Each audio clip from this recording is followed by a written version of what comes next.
If there's one thing that I can take away from this 2025 NBA trade season, it is one of the craziest trade deadlines that the league has ever seen.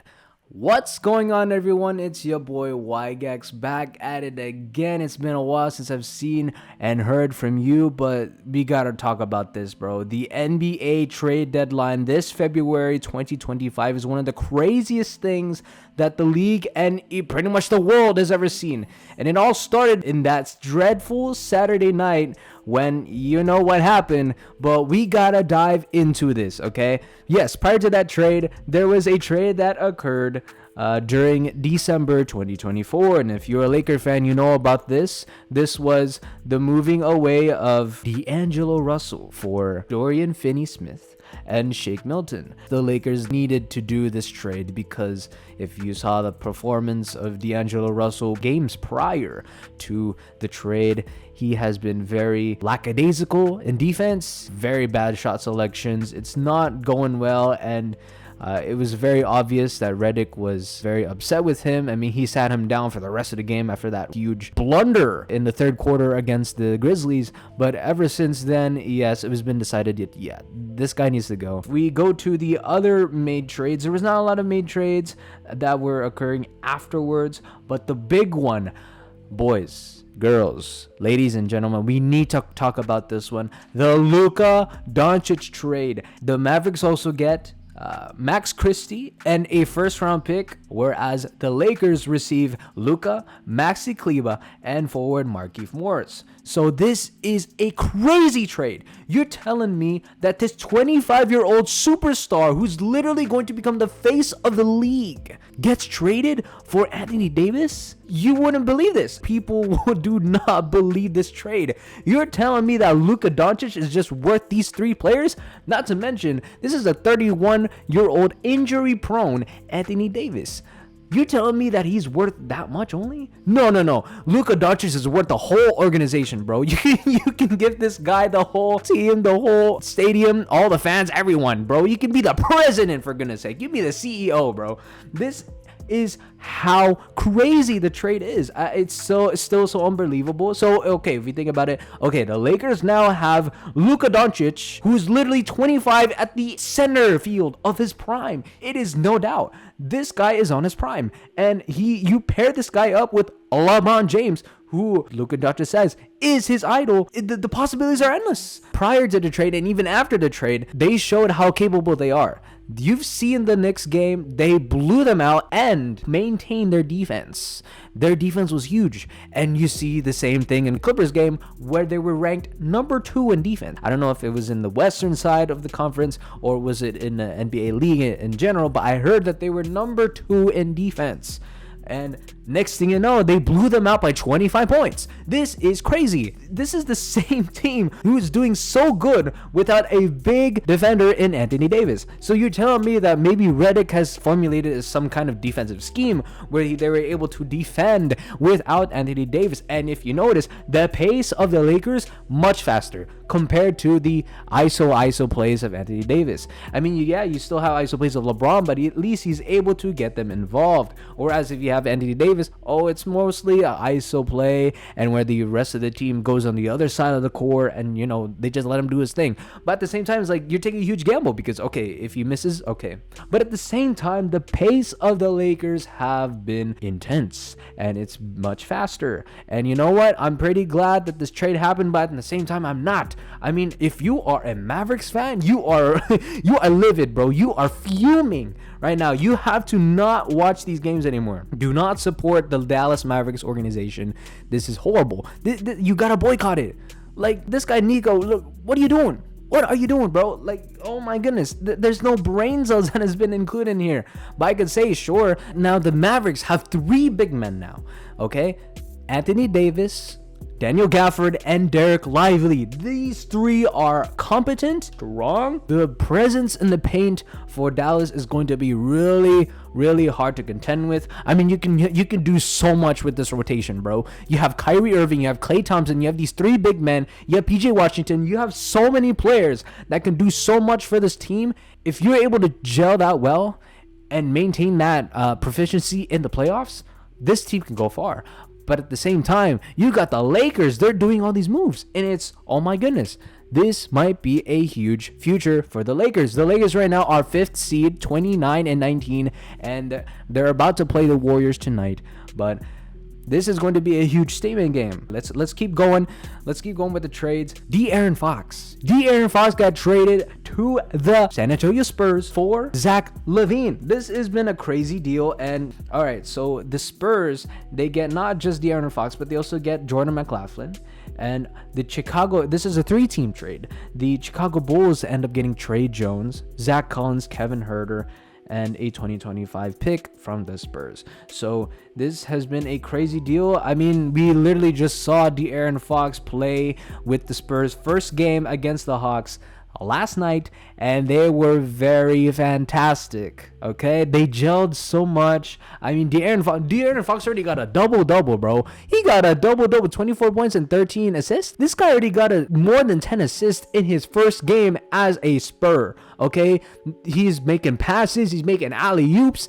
This guy, he's gelling as we are speaking right now. That's one team that I'm really excited for, seeing the Spurs and how well they gel throughout the season. Next in the trades, Caleb Martin has been traded to the Mavericks. So this is an exchange for Quentin Grimes. I mean, Quentin Grimes is a huge loss, but at the same time, he has been a good player for the Mavericks, kind of like a 3-and-D kind of. Caleb Martin, he used to be a huge player, especially in the Heat time when they were still on that huge run, diabolical run, if you could say, when they were the 8th seed. But you know what? This might be an okay trade for both teams.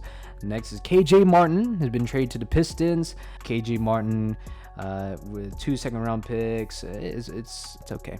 Anyways, Kyle Kuzma has been traded to the Bucks for Chris Middleton. I don't know what to say about this trade. Kuzma, Patrick Baldwin Jr., and a second-round pick has been given to the Milwaukee Bucks in exchange for Chris Middleton, A.J. Johnson, and a pick swap.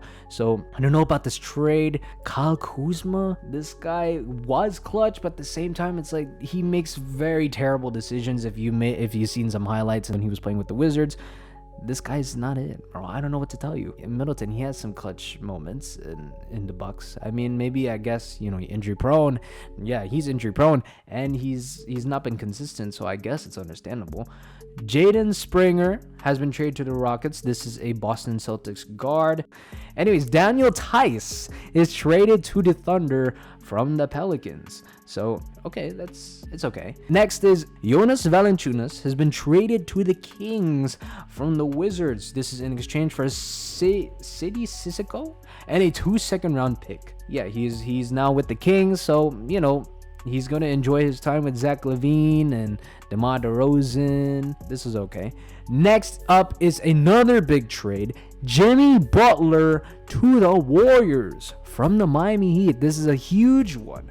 I mean, when I first saw the trade, I don't know if this was a good trade. It was kind of like a gamble because it has been reported Steph Curry and Steve Kerr are not sure about the attitude of this guy. I mean, Jimmy Butler has always had attitude problems, even stemming from the Timberwolves. When the Timberwolves, when he didn't get the money, he was angry, he wanted to get traded. Okay, the same thing happened the following year with the 76ers.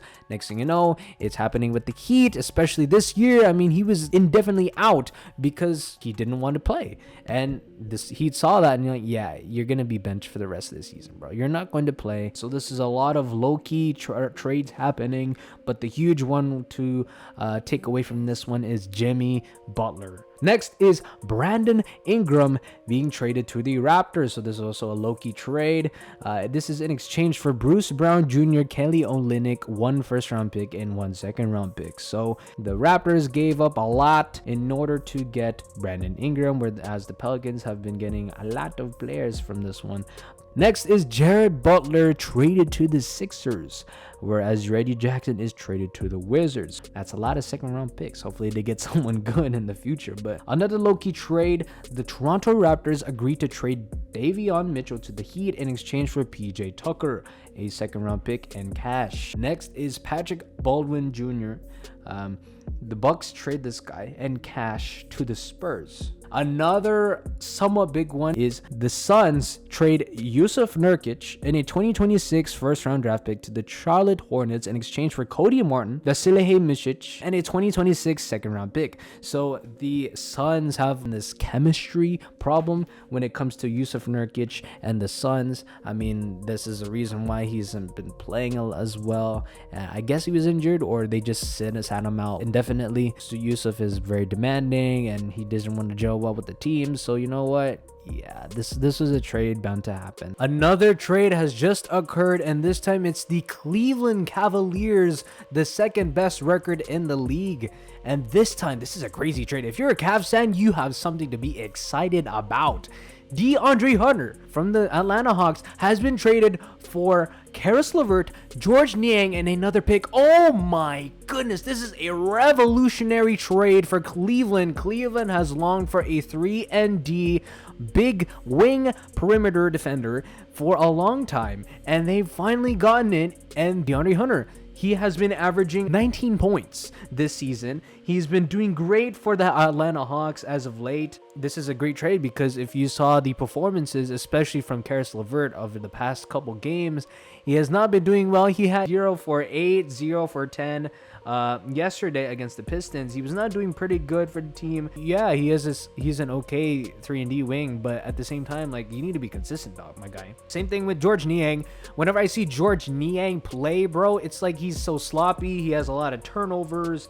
It's something that it's something to always look out for when it comes to Niang. He's kind of slow with the ball, but this is very refreshing trade for Cleveland. This might just put them over the Celtics. They might even just get to the finals. Who knows? This is a crazy stacked team, and they're all young. The potential for this Cleveland team is insane, through the roof. This is an insane trade, and I don't know why the Hawks made this, because they're pretty much setting up their rival Cleveland Cavaliers for success, and I hope that it works out for them. But this was a bad trade for the Hawks, and honestly, if I were Trae Young, leave the team, bro. Like, the team's just quitting on you at this point. You gotta leave the team.